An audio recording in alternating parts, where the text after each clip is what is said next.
magacayga waxa Maxamed Ali Maxamed Shiine waxaan ahay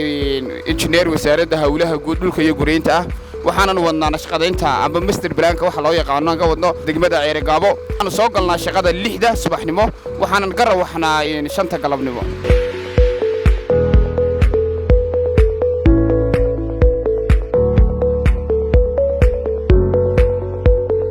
magacaygu waxa weeyaan injineer Naasir Brand Cali Awke injineer Awke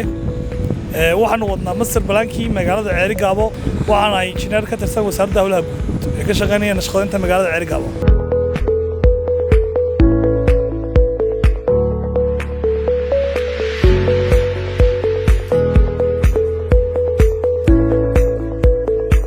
magacaygu waa Cabdixakiin Maxamed Cabdi waxaan ahay hawlwadeen kamid ah Engineerada Wasaaradda Hawlaha Guud